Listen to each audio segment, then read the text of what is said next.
Nancy Charles, a veteran UWP strategist who paused her public relations role for family duties abroad, re-emerged on Radio 100's What Makes Me Mad with Stanley Lucian this week.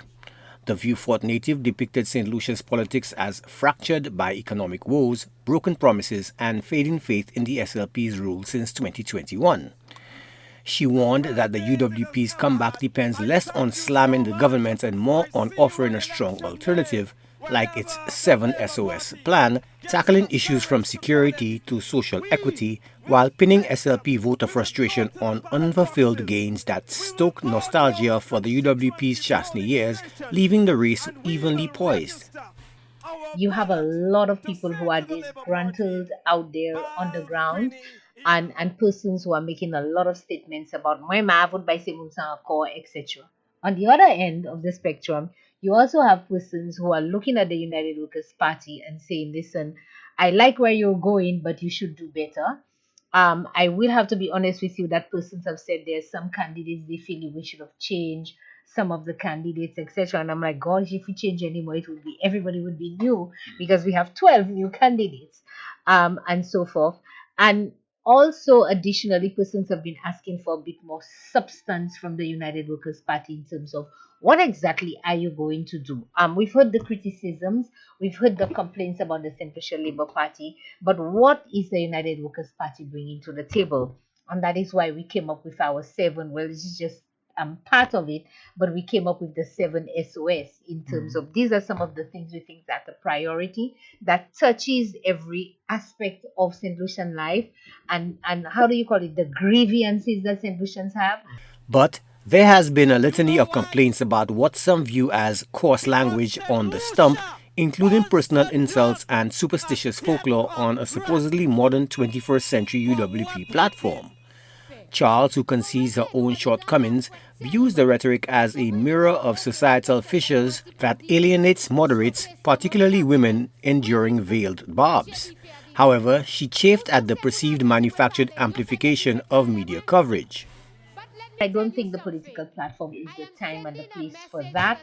Let people judge you. If people on the ground want to judge you based on your character in terms of those kind of things, I think people can do that and they have a right to do that. But I don't know that in terms of the politics that where it is. We need to speak about the policies. We need to speak about the things that we think that are wrong, the things that are right. And it doesn't mean that we let politicians get away scot-free.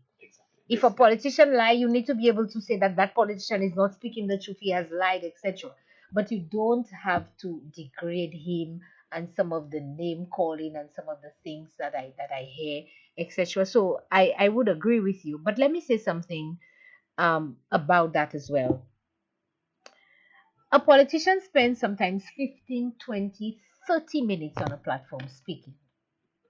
All right? And for the 15 minutes, he would have spoken 14 and a half minutes of positive things, substantive things. And for the 30-second that he lapsed and said something out of the way, this is what is carried, this is what everybody speaks about, this is what is heard, this is the decrying of everybody. And sometimes I say to myself, awa, gaso, and kachile, please, you know.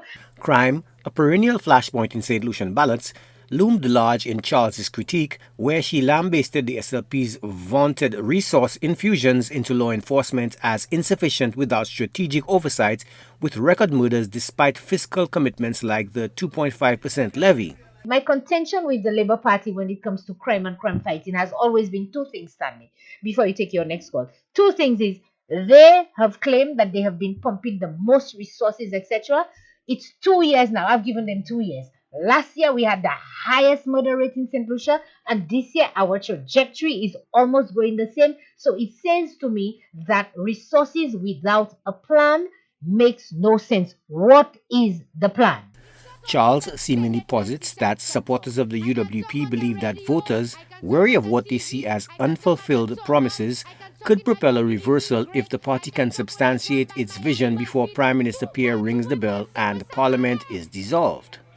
Joachim de Plessis, HTS News Force. Nancy still Kaipale. Tell them I say so.